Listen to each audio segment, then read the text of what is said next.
Mari kita buka Alkitab kita dari Efesus pasal yang keempat.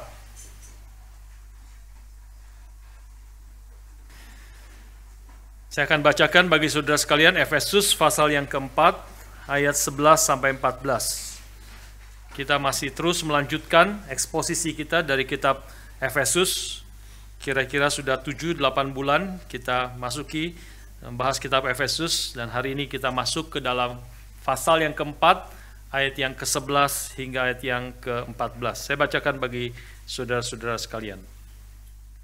Dan ialah Allah Kristus khususnya yang memberikan baik rasul-rasul maupun nabi-nabi, baik pemberita-pemberita Injil maupun gembala-gembala dan pengajar-pengajar, untuk memperlengkapi orang-orang kudus bagi pekerjaan pelayanan, bagi pembangunan tubuh Kristus, sampai kita semua telah mencapai kesatuan iman dan pengetahuan yang benar tentang anak Allah, kedewasaan penuh dan tingkat pertumbuhan yang sesuai dengan kepenuhan Kristus, sehingga kita bukan lagi anak-anak yang diombang-ambingkan oleh rupa-rupa angin pengajaran, oleh permainan palsu manusia dalam kelicikan mereka yang menyesatkan.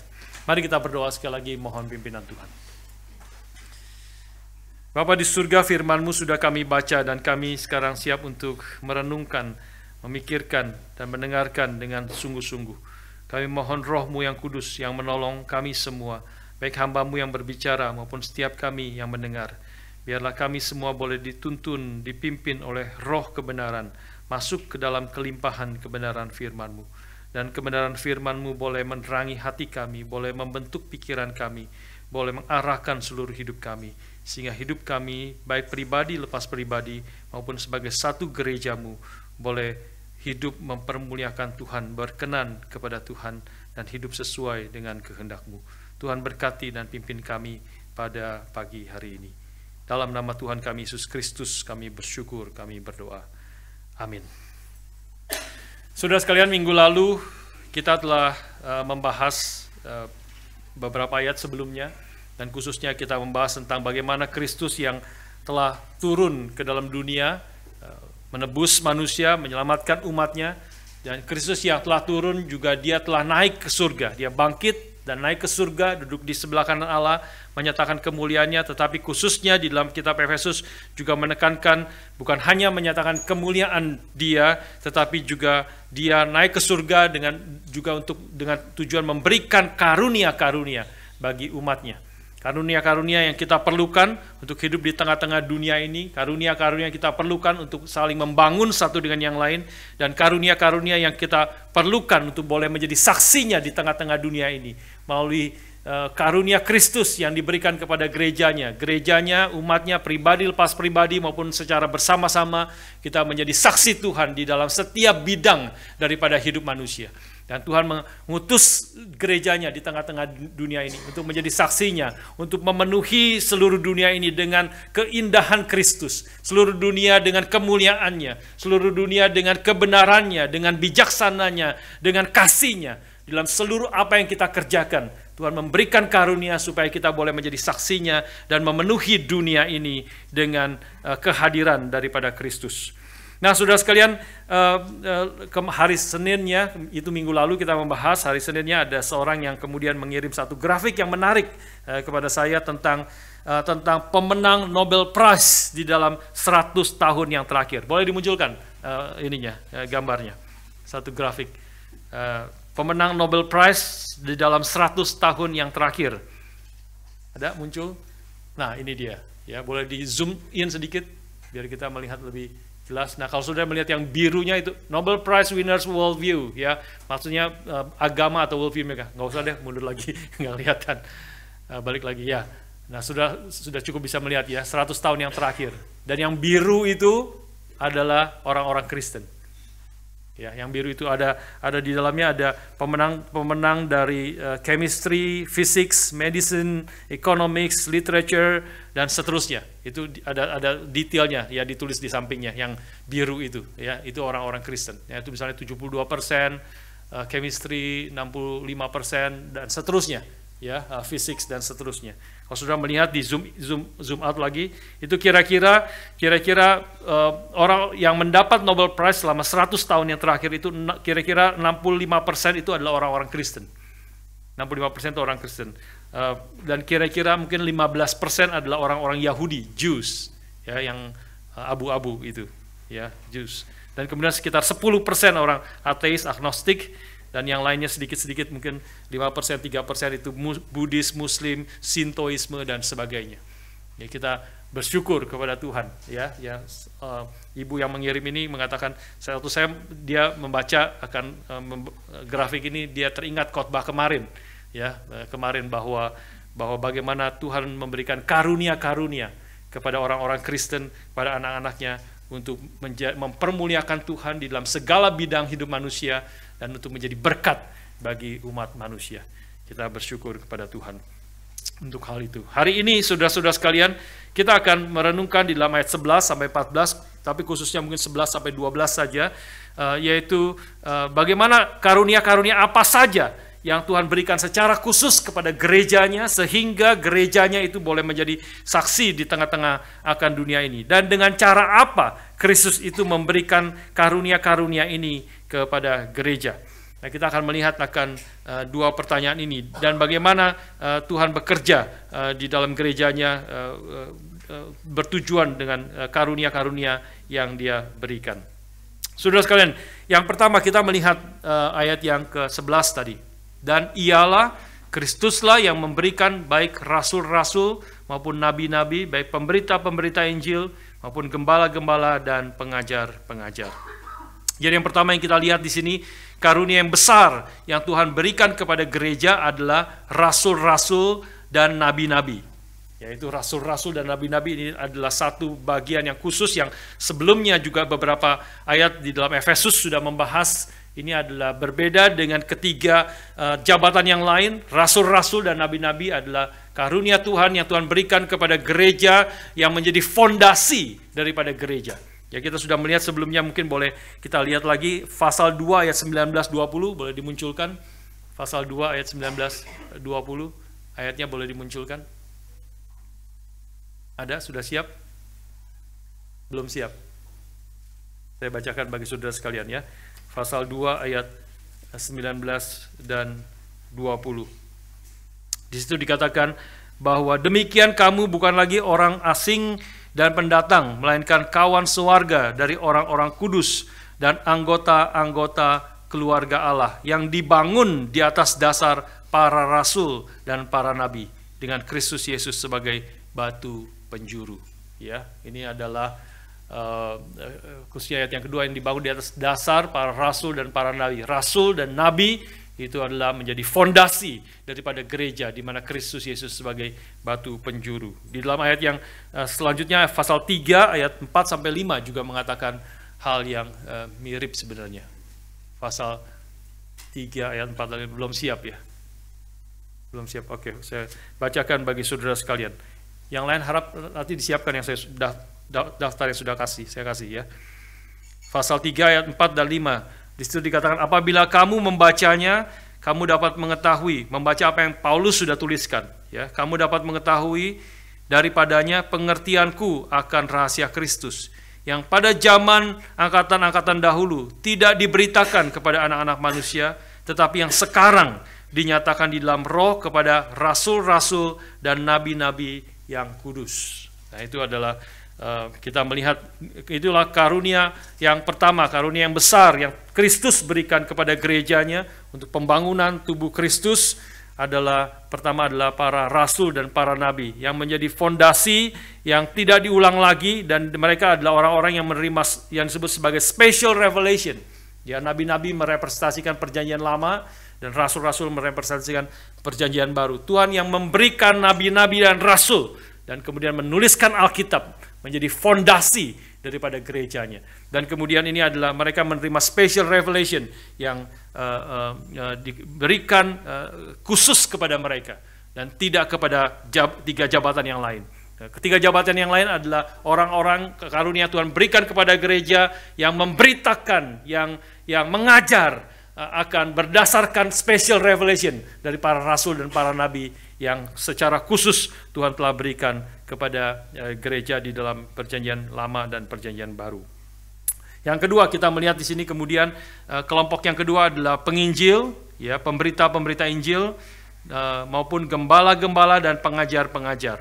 Nah, saudara, kita melihat ini ada tiga, tetapi mungkin antara gembala-gembala dan pengajar itu mungkin boleh dikatakan dijadikan satu. Kalau saudara melihat cara Paulus menulis juga kita melihat memang sepertinya Paulus menggabungkan itu, ya. Waktu dia mengatakan dialah yang memberikan baik rasul-rasul maupun nabi-nabi, baik pemberita-pemberita Injil maupun gembala-gembala dan pengajar-pengajar, ya. Jadi gembala-gembala dan pengajar itu seperti dijadikan satu. Ya, kita melihat di sini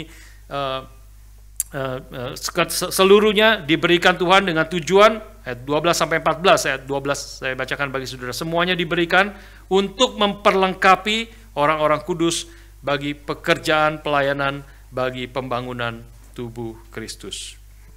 Nah, saudara sekalian, hal yang pertama kita boleh pikirkan bersama para penginjil atau pemberita Injil. Ya, kita dulu sebelum menjadi vikaris, kita sebutnya biasanya orang setelah lulus dari sekolah teologi kemudian dikasih jabatannya evangelis, ya, penginjil. Maka itu adalah sebenarnya nanti kita melihat nanti sebenarnya agak kurang tepat karena pikirannya orang evangelis itu sebelum menjadi pendeta. Tapi sebenarnya kalau sudah melihat di sini ini adalah seperti sejajar. Pemberita-pemberita Injil, lalu gembala-gembala itu adalah pendeta, ya. Gembala adalah pendeta, artinya adalah penggembala, ya, penggembala dan juga pengajar-pengajar. Jadi sebenarnya sejajar. Penginjil adalah karunia Allah kepada gereja yang diberi beban khusus untuk memanggil orang bertobat, ya, menjadi umat Allah sehingga kemudian mereka bisa diperlengkapi, dibangun dan bertumbuh ke arah Kristus yang adalah kepala gereja. Jadi penginjil adalah orang-orang yang diutus oleh gereja juga keluar untuk memberitakan akan Injil Yesus Kristus. Ini adalah ujung tombak daripada orang-orang yang keluar, yang bertemu dengan orang-orang yang belum percaya, baik di kota yang sama ataupun pergi ke tempat-tempat yang jauh, diutus untuk memberitakan Injil seperti para misionaris yang pergi. Mereka adalah orang-orang yang karunia, yang khusus yang Tuhan berikan kepada gerejanya, supaya orang yang belum percaya boleh mendengar Injil, supaya orang yang belum percaya boleh kembali kepada Tuhan, bertobat. Mereka adalah orang-orang yang Tuhan berikan kepada gerejanya. Roma pasal 10 ayat 13 sampai 15, mungkin boleh dimunculkan sekarang, apakah sudah siap? Roma 10 ayat 13 mengatakan, sebab barang siapa yang berseru kepada nama Tuhan akan diselamatkan. Next. 14. Tetapi bagaimana mereka dapat berseru kepadanya jika mereka tidak percaya kepada Dia? Bagaimana mereka dapat percaya kepada Dia jika mereka tidak mendengar tentang Dia? Bagaimana mereka mendengar tentang Dia jika tidak ada yang memberitakannya? Dan bagaimana mereka dapat memberitakannya jika mereka tidak diutus? Seperti ada tertulis, betapa indahnya kedatangan mereka yang membawa kabar baik. Nah, ini bicara tentang orang-orang yang diutus oleh Tuhan dan kemudian nanti diutus oleh gereja, dikonfirmasi oleh gereja, oleh umat Tuhan, diutus untuk memberitakan Injil di tengah-tengah akan dunia ini. Ya, ini nanti kita lihat bahwa kita semua sebenarnya, setiap orang Kristen dipanggil untuk memberitakan Injil. Kita dipanggil menjadi saksi Kristus di tengah-tengah dunia ini.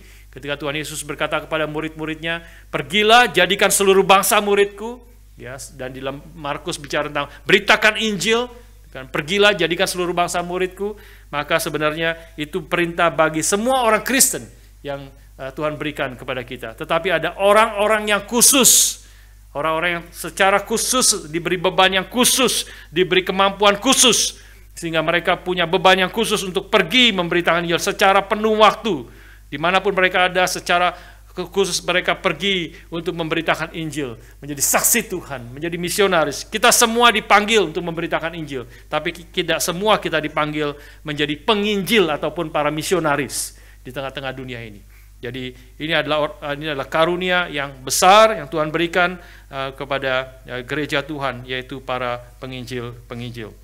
Kita melihat juga misalnya kisah pasal 20 ayat 28. Kisah para Rasul 20 ayat 28. Mari kita baca bersama-sama satu ayat ini. Karena itu jagalah dirimu dan jagalah seluruh kawanan, karena kamulah yang ditetapkan Roh Kudus menjadi penilik untuk menggembalakan jemaat Allah yang diperolehnya dengan darah anaknya sendiri. Nah, tadi penginjil dibicara tentang penilik, ini menjadi sesuatu yang kesamaannya adalah baik pemberita Injil, baik gembala, penilik untuk menggembalakan jemaat Allah, inilah penggembala-penggembala, adalah orang-orang yang ditetapkan oleh Allah, orang-orang yang kemudian diutus oleh Allah, dan kemudian dikonfirmasi oleh gereja, bersama-sama mereka menjadi saksi Tuhan, memberitakan Injil Tuhan, mengajarkan pemberitaan kebenaran firman Tuhan, untuk membangun tubuh Kristus, untuk membentuk hidup orang-orang Kristen menjadi dewasa. Orang penginjil-penginjil adalah memberitakan kepada orang yang belum percaya, sehingga mereka bertobat, sadar akan dosanya, dan datang menjadi bagian daripada gereja. Dan kemudian pengembala dan pengajar mengajar mereka, mendidik mereka, mengasihi mereka, membentuk pikirannya, sehingga bertumbuh menjadi seorang anak-anak Tuhan yang berkenan kepada Tuhan, menjadi dewasa di dalam imannya. Saudara sekalian, kita bersyukur ya, di dalam gereja kita ada orang-orang yang Tuhan panggil menjadi, saya percaya ada orang-orang yang memiliki beban penginjilan ya, dan salah satu mungkin yang terakhir kita mendengar kesaksian daripada Vincent. Ya, dia saya rasa punya beban untuk memberitakan Injil kepada orang-orang yang belum percaya, kepada orang-orang yang meninggalkan Tuhan, dan seterusnya. Dan kita bersyukur tahun demi tahun juga Tuhan memanggil akan orang-orang untuk boleh pergi, diperlengkapi, dipersiapkan untuk menjadi pengajar, untuk menjadi gembala. Kita sudah ada mungkin 10 lebih daripada jemaat kita yang dipersiapkan, termasuk juga hamba-hamba Tuhan yang sekarang yang sudah melayani di berbagai tempat, termasuk Lim Yijin di sini, dan kemudian juga akan beberapa saudara kita yang sedang studi dan yang akan studi, dan Gaby juga akan pergi pada beberapa hari ke depan ini ke Amerika untuk dilatih, dipersiapkan, dibentuk untuk menjadi pengajar khususnya, dan juga mendidik akan umat Tuhan. Saudara sekalian, ini adalah 3 jabatan yang secara khusus diberikan kepada gereja Tuhan oleh Kristus, sekali lagi untuk mencapai tujuan di dalam ayat-ayat 12 sampai 14 yang tadi kita sudah baca. Biarlah kita boleh menyadari ini adalah anugerah Tuhan yang besar yang Tuhan berikan kepada kita, kepada gereja Tuhan. Tuhan panggil umatnya di antara kita daripada umat Tuhan, dan secara khusus dilatih, dipersiapkan, diberi beban supaya mereka boleh sungguh-sungguh dipersiapkan menjadi akan hamba-hamba Tuhan. Saudara sekalian, saya senang akan definisi daripada John Piper tentang panggilan ini, ya, tentang panggilan menjadi menjabat 3 jabatan yang ada sekarang ini. Rasul-rasul, nabi-nabi sudah tidak ada, mereka adalah orang-orang yang Tuhan sudah pakai di dalam menuliskan perjanjian lama dan perjanjian baru dan memberitakan firman pada zaman mereka.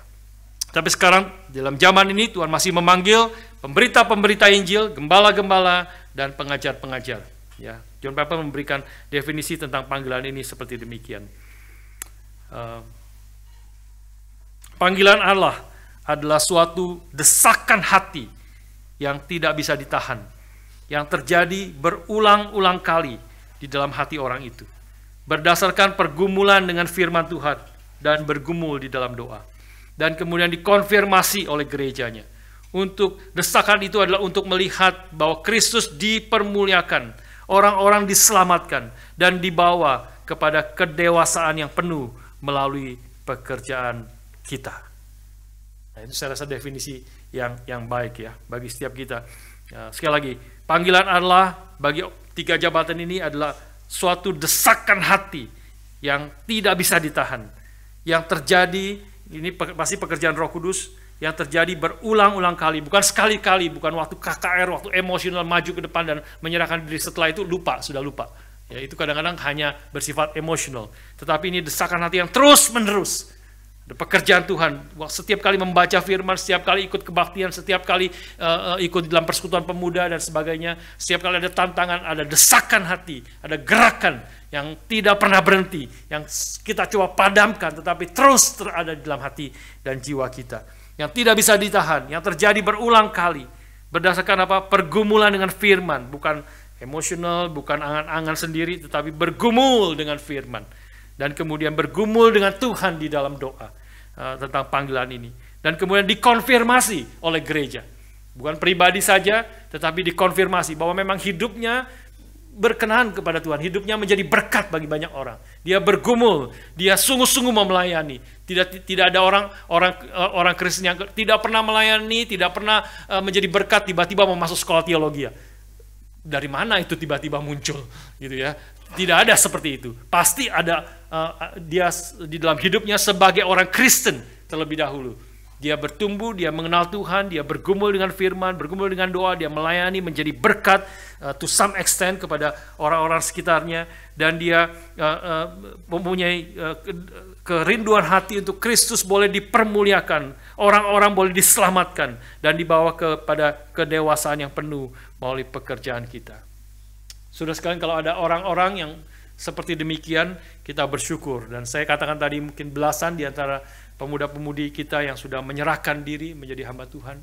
Dan mungkin kalau ada di antara saudara juga yang saudara rasa waktu saya katakan itu, mengutip itu, itulah engkau, itulah saya.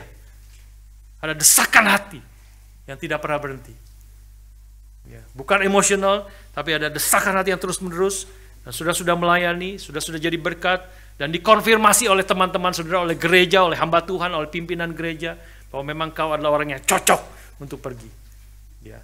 Dan kemarin kita tahu Vincent dan Gaby sudah memberi kesaksian, menjadi berkat bagi teman-teman mereka. Dan kita dikonfirmasi gereja, kita mengutus mereka untuk pergi, dididik di dalam kebenaran firman Tuhan. Kita bersyukur itu adalah karunia Allah bagi gerejanya. Sesuatu yang sangat indah. Saudara sekalian, saya katakan tadi bahwa waktu kita bicara tentang 3 jabatan ini, bagaimana orang mempermuliakan Tuhan, bukan berarti tidak ada pekerjaan-pekerjaan lain yang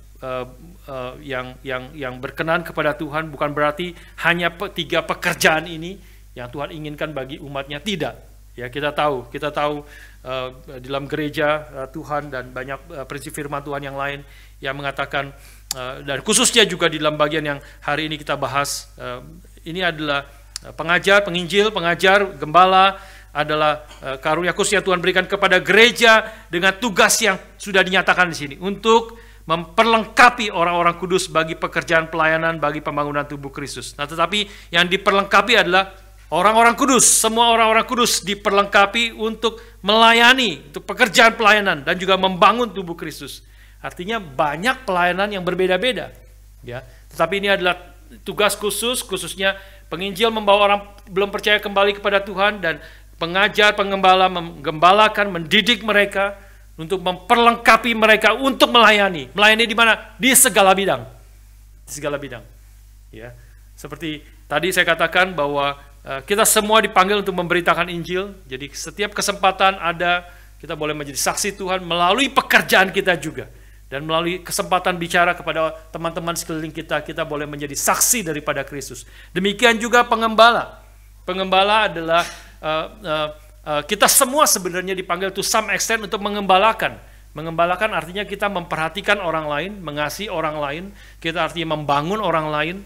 Ya, misalnya saya ambil contoh di kelompok-kelompok OSG atau KTB, kelompok-kelompok kecil yang kita adakan. Ya, semua pemimpin OSG itu to some extent adalah seperti gembala, mengembalakan anggotanya. Ada 7, 8, ada 10 anggotanya, di dalam keluarga biasanya bisa lebih banyak, dan mereka mengembalakan, ya, memperhatikan, mendoakan. Itu tugas daripada gembala. Ya, dan kemudian di dalam kelompok itu juga to some extent mengajar kebenaran firman. Tentu saling mengajar satu dengan yang lain, saling berbagi satu dengan yang lain. Tapi sebagai pemimpin yang sudah dilatih, kemudian dibentuk, dipersiapkan, maka mereka memiliki tanggung jawab yang lebih besar untuk memperhatikan, untuk mendoakan, untuk ada teman-temannya, saudara-saudara seiman, anggotanya yang bergumul, menolong mereka dan sebagainya. Itulah tugas daripada pengembalaan. Tetapi memang bukan tugas yang utamanya, ya. Tidak seperti saya, tidak seperti pendeta Yijin yang mengajar, berkhotbah, dan kemudian mengembalakan, mengasihi, memperhatikan, mengcounseling, ya, dalam mendidik pemuda-pemudi, dalam premarital dan sebagainya, dalam memperhatikan orang yang sakit. Kita memang tugas yang Tuhan berikan secara penuh waktu untuk mengerjakan pengembalaan dan pengajaran. Juga sisi lain juga pengajaran juga sebenarnya setiap kita to some extent dipanggil untuk mengajar, ya, khususnya kita mengajar kepada setiap keluarga, mengajar kepada anak-anak kita. Setiap ayah dan ibu dipanggil untuk mengajar anak-anak kita. Kita dipanggil untuk mendidik. Kita perhatikan, mengajar tidak selalu secara formal, tetapi mengajar di dalam kebenaran firman, di dalam saat teduh secara keluarga dan sebagainya. Kita para wanita diajar untuk mengajar akan wanita yang lebih muda, mendidik, memberi contoh dan sebagainya dalam persekutuan-persekutuan yang ada dalam KTB dan sebagainya. Kepada anak-anak sekolah minggu, guru-guru sekolah minggu dipanggil juga untuk mengajar anak-anak di sekolah minggu. Kita bersyukur anak-anak remaja tadi, mereka bisa bikin itu, mengerti seluruh kitab, 5 kitab Musa, itu tidak tiba-tiba mereka mengerti. Itu perjuangan 6 bulan paling sedikit. Dan pasti persiapannya jauh lebih panjang dari itu. Mereka belajar minggu lepas minggu dan hari lepas hari. Mereka belajar, mereka dibentuk mengerti akan kerangka, akan firman Tuhan, khususnya dari Kejadian sampai Ulangan, dan kemudian mereka mengerti pekerjaan Tuhan, karya Tuhan di situ. Itu adalah bentuk pengajaran juga kepada mereka. Tetapi sekali lagi, tugas utama mereka, seluruh hidup mereka, pekerjaan mereka, guru-guru yang mengajar sekolah minggu bukanlah menjadi pengajar.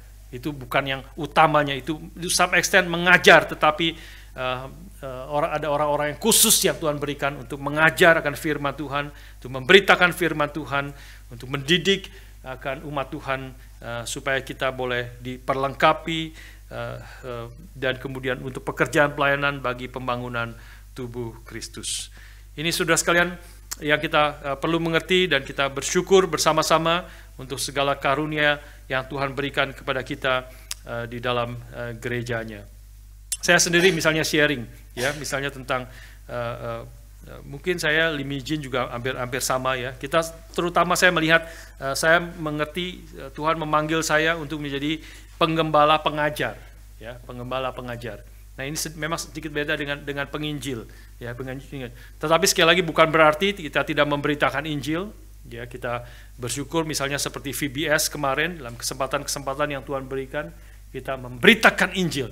Saya memberitakan Injil kepada anak-anak, khususnya di dalam sesi yang terakhir. Kemudian setelah Injil diberitakan, saya menantang anak-anak, sekitar 60 anak-anak dari kelas middler dan upper, ya, itu mereka mendengar dengan sungguh-sungguh, mereka memperhatikan dengan sungguh-sungguh. Saya menantang mereka untuk percaya kepada Tuhan, menantang mereka untuk memilih jalan wisdom, ya, yang telah dibahas selama 3 hari berturut-turut, dan mereka meresponi.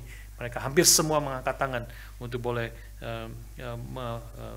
menjawab akan panggilan Tuhan. Kita doakan misalnya juga di dalam persekutuan, di dalam Welcoming Days. Welcoming Days, by the way, tadi yang diumumkan adalah untuk menjangkau para mahasiswa-mahasiswa yang baru setiap semester, baik pertengahan tahun seperti sekarang maupun juga di awal tahun, kira-kira Februari akhir dan Maret. Itu adalah semester yang baru. Kita mengadakan Welcoming Days. Welcoming Days adalah sarana kita memberitakan Injil kepada para mahasiswa-mahasiswa yang baru.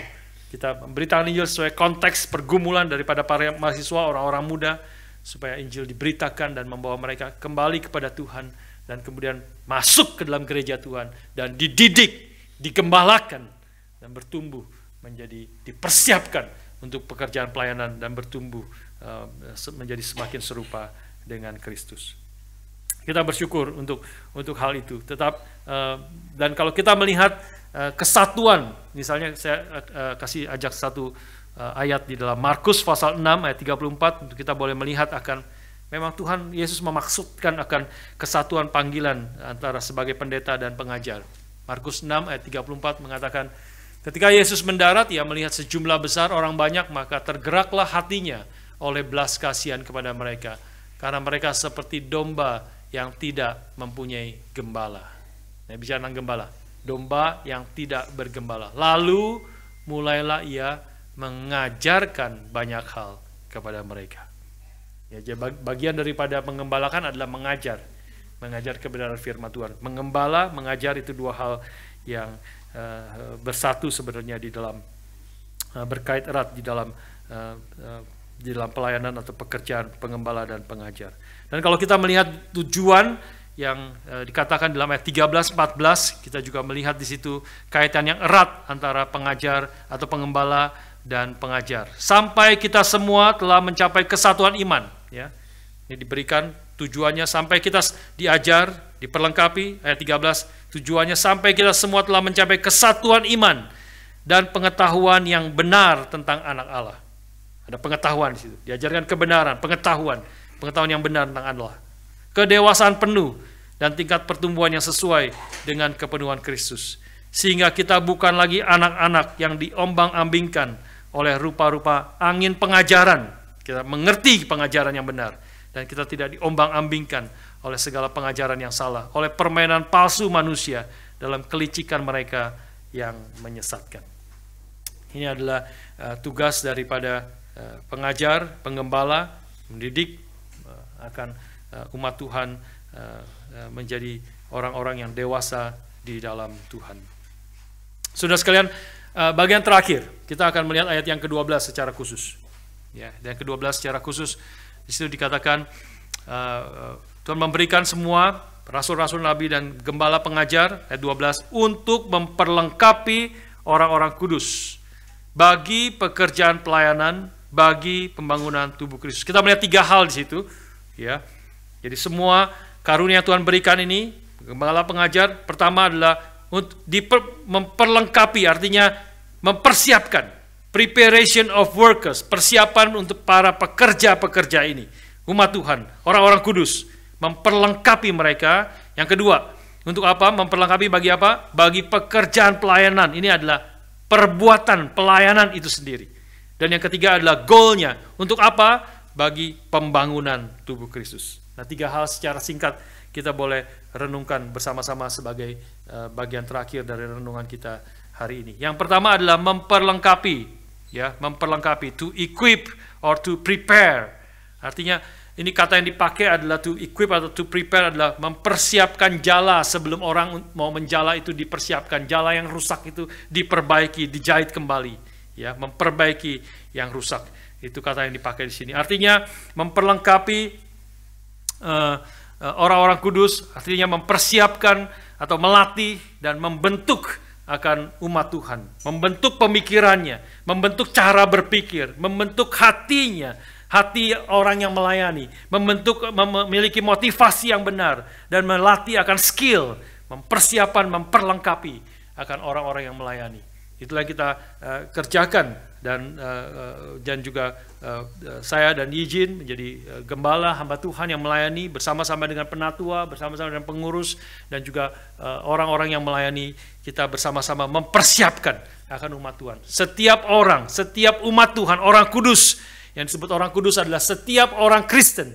Saudara dan saya, dari pertama Efesus, jemaat Paulus menulis surat Efesus kepada jemaat di Efesus, orang-orang kudus di Efesus, ya, the saints of in the Ephesian church, adalah setiap kita yang telah ditebus, setiap kita yang adalah sudah milik Tuhan, setiap kita yang telah dikuduskan, disucikan oleh Tuhan, sehingga kita adalah milik Tuhan, Dia ampuni dosa-dosa kita.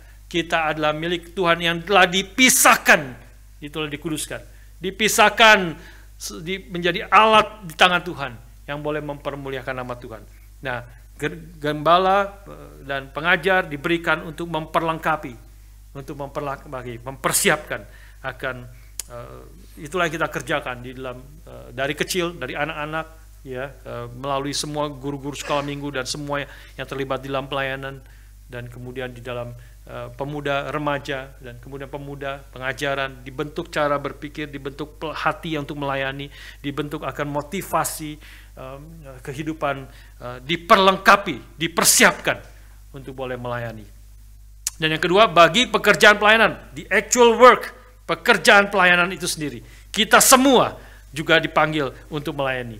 Tidak ada orang Kristen, orang yang telah ditebus oleh Tuhan yang tidak melayani. Ini adalah pelayanan yang berbeda-beda bagi pekerjaan pelayanan. Sebelumnya kita sudah membahas ada berbagai macam pelayanan seperti tubuh yang memiliki banyak anggotanya dan fungsinya berbeda-beda, tetapi semuanya bekerja untuk kebaikan daripada tubuh, untuk kemuliaan daripada kepala, yaitu Yesus Kristus. Dua ayat yang kita boleh lihat di dalam kaitan dengan hal ini. 1 Korintus 12 ayat 4-6. Mungkin boleh dimunculkan. 1 Korintus 12 ayat 4-6. Mari kita baca bersama-sama. Ada rupa-rupa karunia tetapi satu roh. Dan ada rupa-rupa pelayanan tetapi satu Tuhan.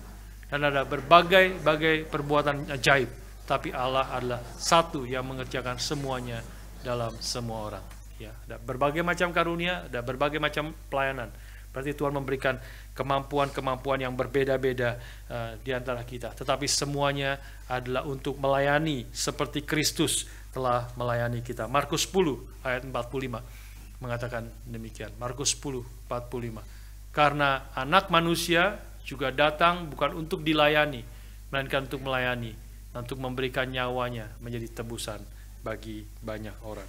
Kita semua dipanggil untuk melayani satu dengan yang lain. Telah dipersiapkan sekarang untuk pekerjaan pelayanan. Sekali lagi kita bersyukur untuk VBS yang baru berlangsung. Ini menjadi salah satu contoh bagaimana berbagai macam pelayanan yang ada. VBS itu tidak mungkin bisa berlangsung kalau hanya 2, 3, 4, 5 orang yang melakukan itu. Tidak mungkin, betul-betul tidak mungkin. Ini pekerjaan 80 orang, 100 orang, dan bahkan semua saudara-saudara yang lain juga mendoakan bersama-sama sehingga semuanya boleh berjalan dengan baik. Begitu banyak kelompok-kelompok dan grup leaders itu banyak sekali sepanjang hari ketemu dengan anak-anak dan macam-macam. Saya sendiri kalau ketemu yang lebih kecil agak bingung, ya, agak bingung ngomongnya seperti apa. Kemarin dibagi antara yang digabung antara yang upper dengan yang middler. Itu yang middler saya rasa agak bingung begitu ya waktu mendengar akan pengajaran, dan waktu pertanyaan ya, waktu Q&A banyak pertanyaan anak middler sendiri masih sangat anak-anak, pikirannya masih sangat anak-anak gitu ya. Tanya, kita bicara tentang wisdom, salah satu tanda wisdom adalah simbolnya adalah burung hantu, owl ya, burung hantu. Sana anak middler tanya, ada lagi nggak ya binatang yang juga bijaksana? Bingung saya jawabnya. Tapi kalau yang upper pertanyaannya bisa lebih mendalam. Siapa yang menciptakan Tuhan? Wah, dalam sekali pertanyaannya. Ya mulai bisa lebih mengajar kepada mereka. Kita bersyukur untuk pelayanan VBS kemarin. Juga anak-anak remaja, pemuda, mereka ikut. Ini generasi selanjutnya, mereka ada kelompok-kelompok para pemuda ikut melayani, dan para remaja juga, remaja tadi di sini mereka juga menjadi asisten, kebanyakan asisten daripada group leaders ya, karena mereka masih muda. Mungkin yang agak senior sudah bisa menjadi group leader. Mereka melayani, mereka juga bersama-sama ikut bantu angkat bangku, meja dan sebagainya, mendekor seluruh ruangan itu. Ya, kita sangat bersyukur melihat mereka dididik, dilatih sejak dari kecil, dibentuk pikirannya, karakternya, bersama-sama dengan satu community, dengan umat Tuhan yang lain, bertumbuh melayani satu dengan yang lain. Saya juga, tadi saya sempat singgung saudara-saudara kita di Western Suburbs, ini memang di Western, kemarin kita mengadakan di Werribee, Heathdale Christian College, itu di Werribee. Jadi itu memang di bagian West, jadi memang sangat jauh, itulah sebabnya saya tinggal di Point Cook, karena kalau dari tempat saya di Ringwood, di East ke West, itu mungkin ya, beberapa saudara pergi begitu seperti itu, perjalanan satu kali itu 1,5 jam ya. Jadi kalau setiap hari bolak-balik, setiap hari 3 jam di jalan ya, 3 jam di jalan, waduh udah capek dulu di jalan, belum melayani sudah capek ya. Kita bersyukur ada saudara-saudara kita tetap jalan setiap hari, beberapa orang ya, karena mungkin tetap tidurnya lebih enak di rumah ya. Tetapi saudara-saudara kita yang di West seluruhnya ikut ya, baik keluarga-keluarga, pemuda-pemuda, dan juga para remaja dan sebagainya, yang anak-anak ikut VBS ini ya. Mungkin hanya ada 2 keluarga yang tidak ikut karena sakit ya, tetapi seluruhnya ikut. Tetapi memang jemaat kita lebih banyak, khususnya keluarga-keluarga lebih banyak di East ya, di daerah timur dan di Southeast ya, jadi lebih banyak. Jadi memang belum terlalu banyak, sehingga masih kira-kira ada 40% orang-orang yang di Southeast itu yang ikut melayani bersama-sama mensupport saudara-saudara kita yang di West ya. Tetapi itu satu dorongan, satu sukacita melihat semua orang itu terlibat pelayanan di dalam berbagai macam bidang yang ada. Ya, kalau saudara yang belum ikut pelayanan, saya undang saudara ikut pelayanan ya, di dalam pelayanan yang ada, dan juga nanti VBS yang akan datang, dan juga misalnya seperti KKR regional, nanti kita ada retreat, itu banyak pelayanan bidang-bidang yang ada ya, segala macam. Tidak harus yang mengajar, tidak harus yang secara langsung memberitakan firman Tuhan, tetapi pemberitaan firman Tuhan, mengajar itu bisa berhasil karena banyak support di belakangnya. Di belakangnya ada yang membawa meja, membawa kursi, yang transfer dari sini ke South Melbourne, yang mendekorasi, yang membuat sound system, mengatur segala sesuatu, mempersiapkan makanan, dan sebagainya. Begitu banyak mempersiapkan parkir, termasuk ada beberapa orang tua yang jadi tukang parkir di sana. Wah, saya sangat tergerak ya. Sudah tua tetapi dingin-dingin di luar mengatur parkir, khususnya hari Jumat itu, supaya semuanya bisa. Kalau parkirnya kacau, mereka ya pulang lagi ya, nggak jadi parkir, nggak jadi masuk gitu ya. Ini semuanya harus mendukung bersama-sama untuk pelayanan, melayani satu dengan yang lain. Bertumbuh secara bersama-sama sebagai satu gereja Tuhan dengan event-event yang seperti ini. Saya percaya setiap tahun kita perlu ada event-event yang besar, dan semua orang yang terlibat, saudara yang tidak terlibat, saudara yang tidak pernah terlibat tidak pernah rasa tahu ya. Saudara tidak tahu berapa sukacitanya. Saudara mungkin tahunya aduh berat ya, mesti cuti ya 3 hari ya, dan sebagainya, mempersiapkan. Tapi kalau saudara-saudara yang ikut terlibat, memang capek, memang berat, memang tidak mudah melayani. Tetapi ketika masuk di dalam pelayanan, inilah kehendak Tuhan yang Tuhan inginkan, kita menjadi berkat bersama-sama dengan sehati dalam kelelahan, capeknya, tetapi hatinya penuh dengan sukacita. Melihat pekerjaan Tuhan, kita sendiri juga semakin akrab satu dengan yang lain. Berjuang bersama-sama untuk pekerjaan yang Tuhan berikan kepada kita, untuk pelayanan satu dengan yang lain. Kita bertumbuh baik bersama-sama maupun juga sebagai pribadi lepas pribadi. Saya percaya setiap orang yang ikut di dalam pelayanan seperti ini, kita sendiri boleh bertumbuh. Kita dibentuk. Kemarin persekutuan doa di Springfield, ada beberapa orang yang kesaksian, ada lebih banyak yang ingin kesaksian, waktunya tidak cukup. Ya, tapi beberapa yang memberi kesaksian sangat tergerak, ya, sangat menggerakkan hati. Bagaimana mereka pribadi lepas pribadi melihat pekerjaan Tuhan, menyaksikan dan berjuang di dalamnya. Dan kita sendiri hatinya dikuatkan, didorong, dan kita mau bertumbuh lagi, maju lagi. Saya ajak kita semua untuk bersama-sama, karena kita semua hamba-hamba Tuhan diberikan penginjil, pemberita Injil, pengembala, diberikan kepada gereja untuk memperlengkapi kita semua orang-orang kudus bagi pekerjaan pelayanan. Kita boleh melayani berbagai macam bidang pelayanan, melayani satu dengan yang lain, seperti Kristus telah melayani kita dan memberikan nyawanya bagi kita. Yang terakhir, yaitu bagi pembangunan tubuh Kristus. Ini goalnya, ya, tujuannya.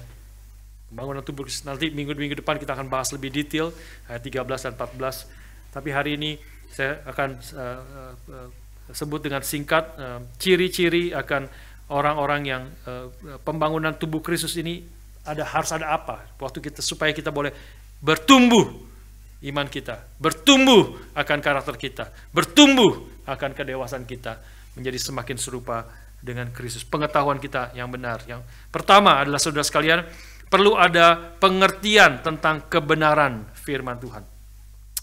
Boleh dimunculkan 1 Korintus 14 ayat 1 sampai 3 dan kemudian ayat yang ke-19, ya, ayat 1 sampai 3.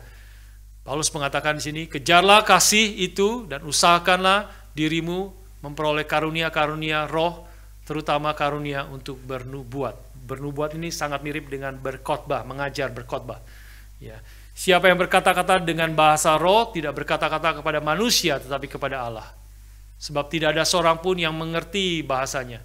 Oleh roh ia mengucapkan hal-hal yang rahasia. Tetapi siapa yang bernubuat, khotbah, mengajar, ia berkata-kata kepada manusia. Ia membangun, menasehati, dan menghibur. 19.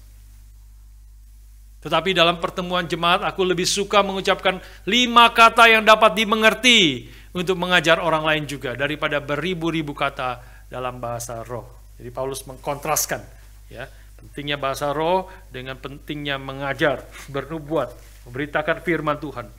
Lebih baik aku berkata 5 kata yang dimengerti, yang membangun orang, mengajar orang, membentuk orang, menghibur orang, daripada beribu-ribu kata, thousands of words, 10,000 of words dalam bahasa roh yang tidak dimengerti oleh manusia. Jadi ini hal yang pertama, pembangunan tubuh harus ada pengertian tentang kebenaran firman. Mengerti sehingga kita boleh dibangun. Yang kedua adalah perlu ada kasih di antara perkataan ini. Pasal 4 ayat 15-16 ayat selanjutnya itu saya bacakan bagi saudara. Tetapi dengan teguh berpegang kepada kebenaran di dalam kasih, kita bertumbuh di dalam segala hal ke arah Dia, Kristus yang adalah kepala. Daripadanya lah seluruh tubuh yang rapi tersusun, diikat menjadi satu oleh pelayanan semua bagiannya, sesuai dengan kadar pekerjaan tiap-tiap anggota, menerima pertumbuhannya dan membangun dirinya dalam kasih. Instead, speaking the truth in love, we grow and build itself up in love. Ada kasih. Pembangunan itu adalah selain mengajarkan kebenaran, mengatakan kebenaran dengan kasih. Ya, jadi pengajaran tidak bersifat mekanik, tidak bersifat. Kalau sudah sebenarnya bisa mencari kebenaran banyak dengan tanya chat GPT. Ya, sudah tanya saja apapun yang sudah tanya sekarang sudah bisa dapat jawabannya melalui chat GPT. Ya, apapun sudah ada jawabannya. Tetapi sudah dan kebanyakan benar, banyak sekali yang benar sebenarnya. Sudah tentu harus check and recheck, tapi banyak sekali yang benar. Khususnya kalau sudah tanya jawaban menurut teologi reform, gitu ya, menurut prinsip Alkitab, menurut prinsipnya Charles Spurgeon, teologinya John Piper, Don Carson dan sebagainya, John Frame. Sudah dapat ketemu itu biasanya benar, ya biasanya benar. Tapi sudah mendapat kebenaran itu, tapi mungkin tidak menyentuh hati saudara, tidak menggerakkan hati saudara. Tapi kalau saudara sendiri yang diajar oleh orang yang hidup, yang kenal dengan saudara, ya, anggota KTB saudara yang mengatakan kebenaran kepada saudara, sudah kenal dekat, sudah tahu dia mengerti, mengenal saudara, dan mengatakan kebenaran itu dengan kasih, meskipun kadang-kadang keras kebenaran yang menegur kita, tapi kita tahu orang itu mengasihi kita, maka itu menggerakkan hati kita, membangun tubuh Kristus. Dan yang terakhir adalah ada anugerah Tuhan. Pasal 4 ayat 29, lompat ke ayat 29. Paulus mengatakan, janganlah ada perkataan kotor keluar dari mulutmu, tetapi pakailah perkataan yang baik untuk membangun. Sekali lagi, ini perkataan untuk membangun di mana perlu, supaya mereka yang mendengarnya beroleh kasih karunia. Ya, kata-kata kebenaran dengan kasih yang dinyatakan dengan the spirit of grace, anugerah Tuhan. Mereka menerima, dibangunkan karena ada anugerah Tuhan di situ. Tuhan bekerja. Mereka mengalami anugerah Tuhan melalui saudara Siman, melalui saudara dan saya. Ketika kita mengatakan kebenaran dengan kasih, mereka dibentuk, dibangun, dikuatkan, dan bertumbuh ke arah Kristus yang adalah kepala gereja. Kita akan memikirkan poin ini, pembangunan ini di dalam minggu-minggu yang akan datang. Tapi hari ini biarlah, kalau boleh saya simpulkan, kita boleh bersyukur kepada Tuhan untuk karunia Tuhan berikan kepada gereja. Mulai pertama para rasul, para nabi, perjanjian lama, perjanjian baru yang Tuhan telah berikan. Dan sekarang Tuhan berikan pengajar, penginjil, pemberita Injil. Pengajar, penggembala dan pengembala. Untuk kita semua diperlengkapi untuk saling melayani satu dengan yang lain. Dan membangun, bertumbuh ke arah Kristus yang adalah kepala gereja. Marilah kita bersama-sama masuk ke dalam proses ini. Sebagai gereja Tuhan ingin kita bertumbuh. Dia tidak ingin kita menjadi terus seperti kanak-kanak di dalam iman kita, dalam pengertian kita. Tuhan ingin kita bertumbuh. Tantangan makin besar di tengah-tengah dunia ini.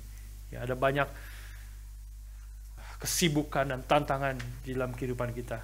Biarlah mata kita terus memandang, mengerti apa yang Tuhan inginkan di dalam hidup kita. Kita boleh berjuang bersama-sama, bertumbuh satu dengan yang lain, mengerjakan pekerjaan Tuhan, dan kita boleh saling membangun satu dengan yang lain di dalam kasih dan kebenaran. Kiranya Tuhan menolong kita dan memimpin kita terus masuk ke dalam proses pertumbuhan yang Tuhan inginkan. Mari kita berdoa.